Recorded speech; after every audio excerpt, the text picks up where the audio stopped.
गुरु तेग बहादुर जी का 350वां शहीदी दिवस, उस उपलक्ष्य में देश के यशस्वी प्रधानमंत्री आदरणीय नरेंद्र मोदी जी,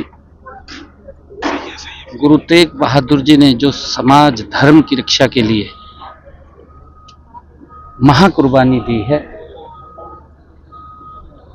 और इतनी बड़ी कुर्बानी दुनिया में कहीं सुनने को या देखने को नहीं मिलती, जो गुरु तेग बहादुर जी के परिवार ने इस धर्म की रक्षा के लिए कुर्बानी दी है, जिसको हिंद की चादर भी बोलते हैं।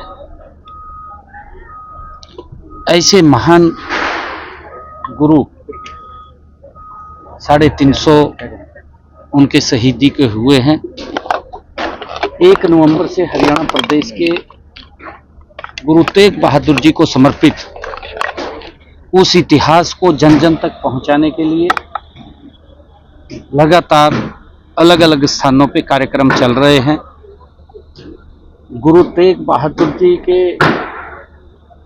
उनकी याद में ब्लड डोनेशन कैंप अलग अलग जगह 350 स्थानों पे, और हर ब्लड डोनेशन कैंप में 350 लोगों ने ब्लड यूनिट वो ऐतिहासिक वो दिया है। और उसके बाद गुरु तेग बहादुर जी के इस याद में हमारी मैराथन हुई है, बड़े पद्धर पर अलग अलग मैराथन भी हुई हैं। स्कूलों में उनकी जीवनी के ऊपर निबंध लिखे गए हैं, बच्चे में लिखे हैं, और पेंटिंग प्रतियोगिता हुई है। पेंटिंग प्रतियोगिता के साथ साथ अन्य हमने एक लाइन उनको दी है, उस लाइन के ऊपर भी गुरु तेग बहादुर जी को उनके जीवन को समर्पित पंजाबी, हिंदी और इंग्लिश, संस्कृत, इन भाषाओं के अंदर भी अलग अलग वो बच्चों ने तैयारियां की करके उसको प्रेजेंट किया है, और उनके लिए इनाम भी रखा है। 1st, 2nd, 3rd वो इनाम भी देने का काम हुआ है।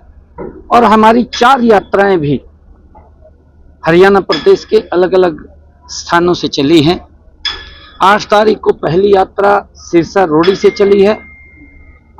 उस दिन गुरु तेग बहादुर जी के नाम से चौधरी देवीलाल यूनिवर्सिटी सिरसा में उनके नाम से एक चेयर भी स्थापित की गई है, ताकि जो हमारे बच्चे युवा उसको सर्च कर सकें, उस इतिहास को जान सकें, उसके बारे में प्रेरणा ले सकें। हमने वहां चेयर स्थापित की है। और इसी प्रकार गुरु तेग बहादुर जी को समर्पित सेमिनार हुए हैं, अलग अलग यूनिवर्सिटीज के अंदर सेमिनार भी किए हैं।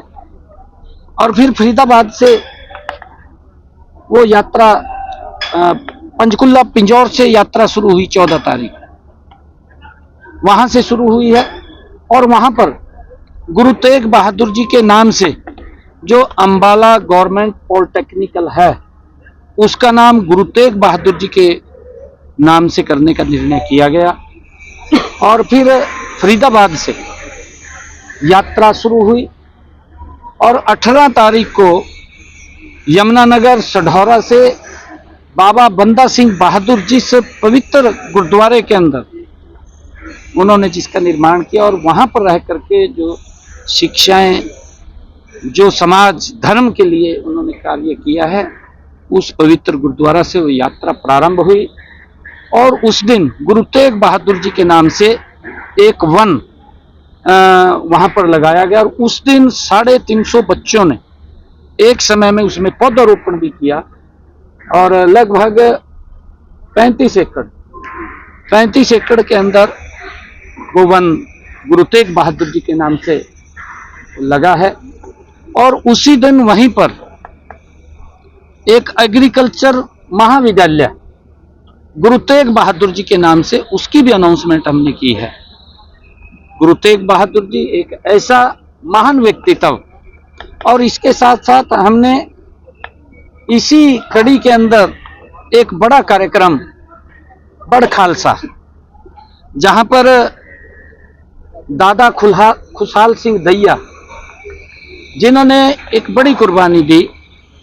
वहां पर भी एक बड़ा कार्यक्रम का आयोजन उनकी याद के अंदर हुआ है। और देश के यशस्वी प्रधानमंत्री आदरणीय नरेंद्र मोदी जी 25 तारीख को गुरु तेग बहादुर जी का जो शहीदी दिवस है उसमें शिरकत करेंगे। और उसी के साथ साथ आदरणीय प्रधानमंत्री जी यहाँ अनुभव केंद्र, जिसका उन्होंने पिछले दिनों 2 ब्लॉक्स का उद्घाटन किया था, आज वो पूर्ण अवस्था की स्थिति में है और देश के विदेश के पर्यटकों के लिए ये खुलेगा।